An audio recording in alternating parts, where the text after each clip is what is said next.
Yo l'équipe, c'est Flip, j'espère que vous allez tous très bien et on se retrouve aujourd'hui pour une nouvelle vidéo. Ça faisait un moment que j'avais pas sorti de vidéo sur cette chaîne et je suis très heureux de vous retrouver aujourd'hui pour faire le 11 idéal pour éliminer le Bayern Munich. Évidemment, j'ai pas fait de vidéo avant et après, mais tout le monde sait que le Paris Saint-Germain a gagné 3-2 à l'Allianz Arena. C'est un super score en tant que supporter parisien, je suis super content et je me suis dit que c'était l'occasion, pourquoi pas, de vous donner mon 11.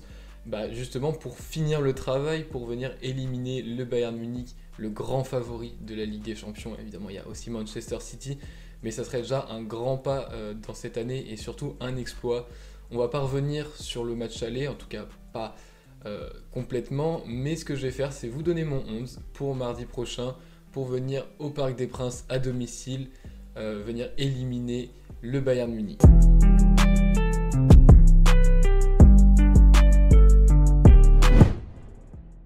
Et on commence au poste de gardien de but, où là, il n'y a même pas de question, il n'y a pas de surprise. Ça sera évidemment le 5 Keylor Navas.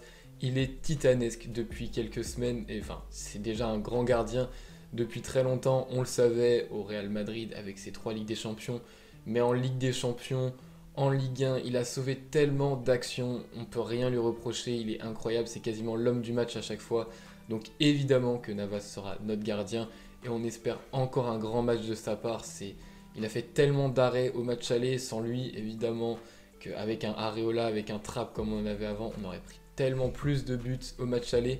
Mais il était là, il fait beaucoup de bien et ça fait du bien d'avoir un grand gardien au Paris Saint-Germain. Ça faisait un moment que c'était pas arrivé. Et voilà, ça garantit de prendre beaucoup moins de buts que les saisons précédentes en Ligue des Champions, surtout contre les Cadors. Et là, il l'a démontré et du coup, évidemment, il sera titulaire mardi prochain. On passe à la charnière centrale où là, c'est un peu compliqué parce que malheureusement notre capitaine Marquinhos est sorti sur blessure après son but héroïque, le deuxième but qui vient un peu enfoncer le Bayern en première mi-temps. Malheureusement il a dû sortir sur blessure, je crois que c'est les adducteurs et du coup il est indisponible contre Strasbourg et il y aura des examens je crois demain pour définir s'il pourra être là ou pas dans le groupe pour le Bayern Munich. Je vais partir du principe qu'il ne sera pas là parce que vu la blessure et vu que c'est déjà mardi, je pense qu'il ne sera pas là. Au pire, il sera dans le groupe, mais je ne le vois pas être titulaire. Donc j'ai dû innover un petit peu.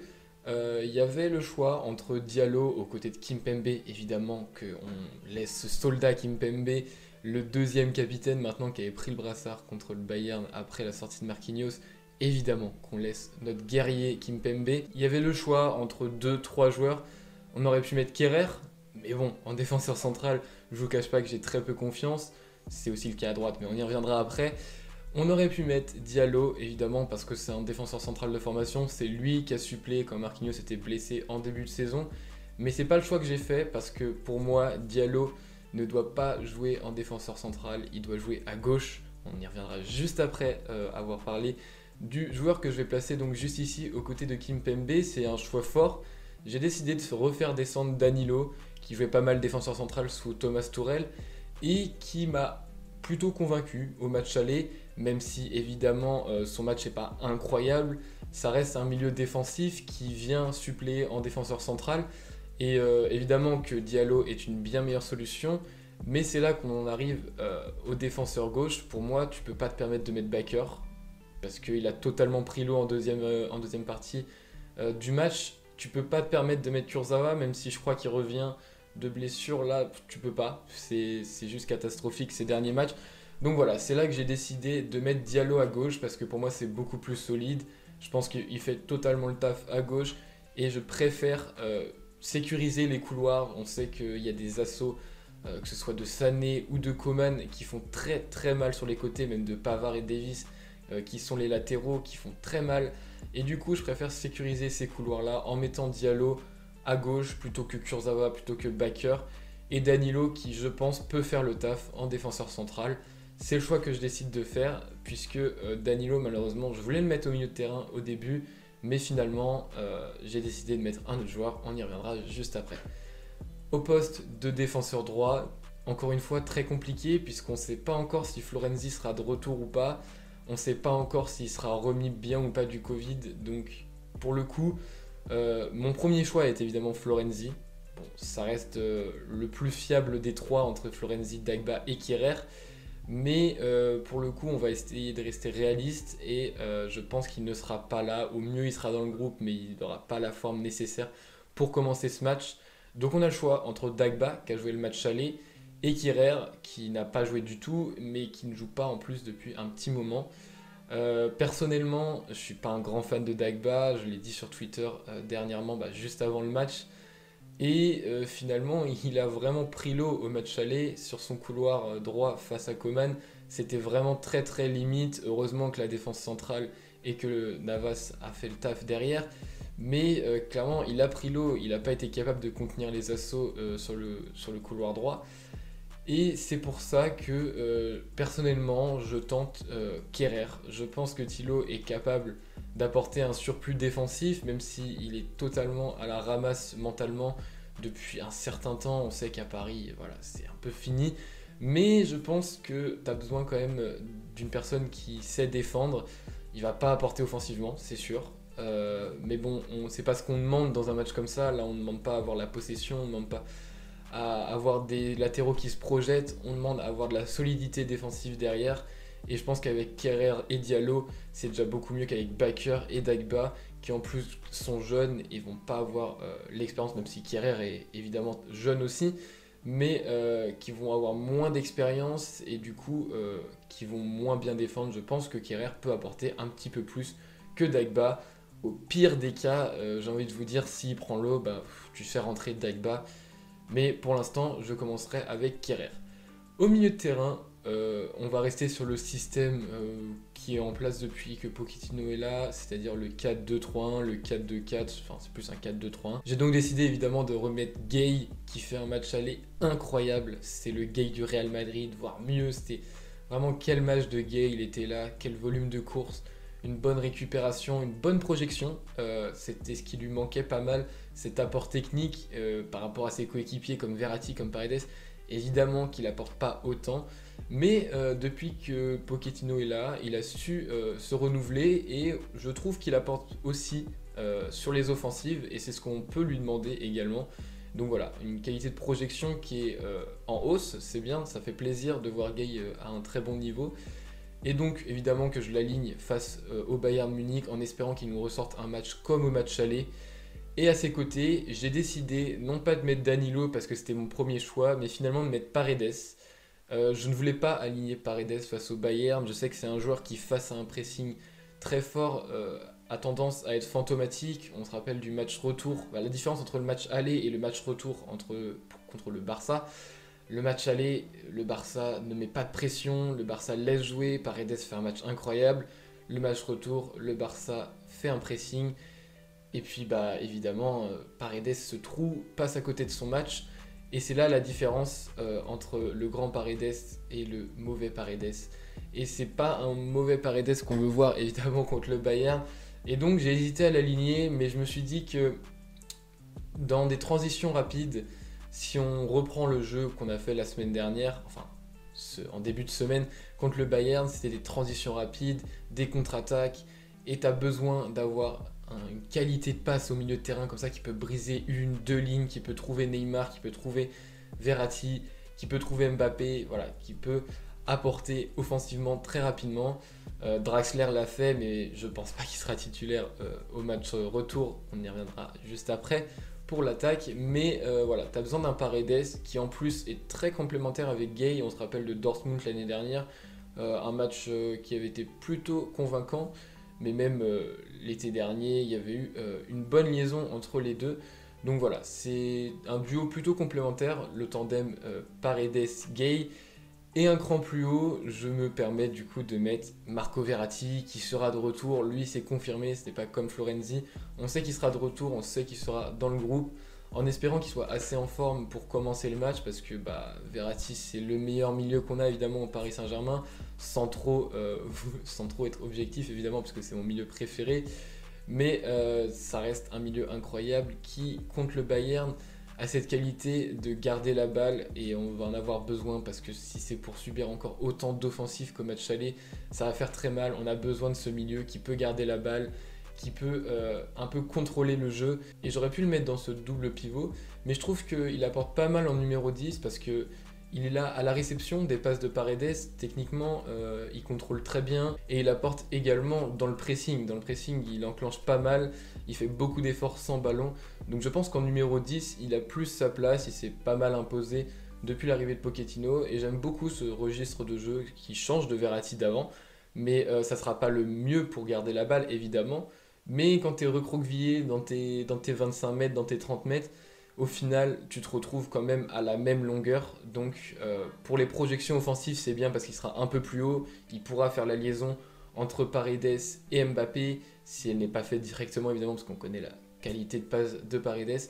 Mais il en est capable. Et évidemment, sur les replis défensifs, c'est un joueur qui tacle si bien, qui est capable de garder le ballon. Et on va en avoir besoin. Donc voilà, évidemment, je mets Verratti en espérant qu'il soit en grande forme malgré le Covid. Et voilà, on passe à l'attaque. Après ce milieu à 3, évidemment, je ne vais pas faire de surprise. À gauche, Neymar. Je décide de mettre Neymar à gauche et pas en numéro 10. J'ai bien aimé en numéro 10 au match aller contre le Bayern. Mais j'ai aussi bien aimé quand il était passé du côté gauche et que c'est Draxler qui est passé en numéro 10. Il a une qualité de percussion qui est sans égal à mon avis sur la planète. On va pas faire un résumé de ce qu'est Neymar, mais voilà, il a beaucoup apporté au match aller. Il a joué simple, c'est ce qu'on aime, il joue collectif, il fait des passes incroyables.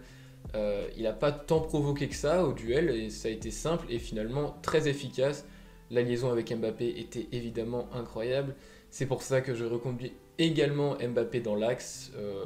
Mbappé dans l'axe, il y a un an, je vous aurais dit que c'est n'importe quoi, que ça n'a aucun sens.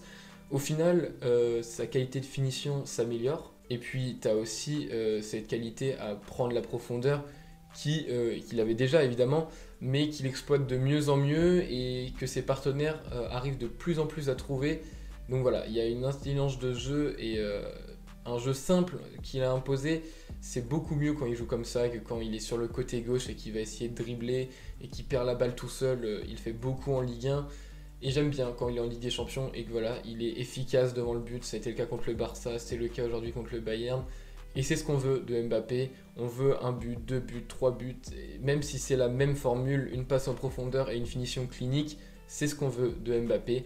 Et c'est pour ça que je le remets évidemment en pointe. Il y avait aussi une histoire de pressing où il fallait empêcher Kimmich, si j'ai bien entendu. Mbappé a dit ça dans son interview d'après-match. Pochettino lui a demandé de presser Kimmich pour gêner la première relance. Kimmich, joueur incroyable, qui est capable de diriger ce jeu comme le ferait Verratti au Paris Saint-Germain. Donc évidemment, si on peut gêner la première relance de Kimmich grâce à Mbappé, on s'en prive pas et on met Mbappé en pointe. Il nous reste un dernier joueur. J'ai beaucoup hésité. Personnellement, j'ai du mal avec Di Maria quand Neymar est sur le terrain. Je pense que les deux joueurs ne sont pas vraiment faits pour jouer ensemble. Ça n'a jamais eu trop de sens. En fait, c'est deux créateurs, c'est deux personnes qui se marchent un peu sur les pieds au final quand ils sont dans le même match. Et du coup, je préfère ne pas aligner Di Maria, même si c'est un grand joueur, évidemment. Je pense que quand Neymar est là, Di Maria n'a pas vraiment sa place. Il peut apporter, mais contre le Bayern, écoutez, il n'a pas vraiment fait grand-chose. Il est là sur le premier but, il est là sur le troisième but si je ne me trompe pas, mais à côté de ça, sur les replis défensifs, il n'a pas vraiment aidé Dagba, alors qu'on peut lui demander quand même de se replier et de venir suppléer Dagba, mais il n'a pas assez fait en tout cas, et tu en as besoin contre le Bayern. Il a fait des tacles d'attaquant, vraiment c'est des tacles typiques d'attaquant, des tacles dans le vide, il se fait avoir totalement et ça brise une ligne directement. On n'a pas besoin de ça et à contrario, on a un Moiskin qui lui fait beaucoup d'efforts défensifs. On l'a vu contre le Barça au match aller, il est capable de faire des efforts qui font du bien, qui suppléent pas mal Florenzi au match aller. Mais là, ça sera donc Kehrer pour moi ou Dagba. Enfin, on verra qui est à ligne Pochettino, mais je pense qu'offensivement, il apporte évidemment. C'est une très belle révélation cette année. On ne pensait pas qu'il serait aussi bon. Mais voilà, match après match, il ne déçoit pas et ça fait vraiment plaisir de le voir à ce niveau-là. Et outre l'aspect offensif, je trouve qu'il apporte vraiment beaucoup défensivement. C'est un joueur qui se la donne beaucoup et donc je préférerais l'aligner en espérant évidemment, alors c'est avant le match de Strasbourg que je tourne cette vidéo, mais en espérant qu'il soit remis du Covid. Ça allait très mal au match aller contre le Bayern. On l'a vu se tenir par les hanches, il avait vraiment du mal à s'en remettre. Donc en espérant que petit à petit il s'en remette et qu'il soit en forme pour mardi. J'aimerais vraiment qu'il soit aligné à droite. Pour moi, il apporte beaucoup plus et il est beaucoup plus complémentaire avec Mbappé, avec Verratti, avec Neymar et avec Kehrer ou Florenzi sur le côté droit.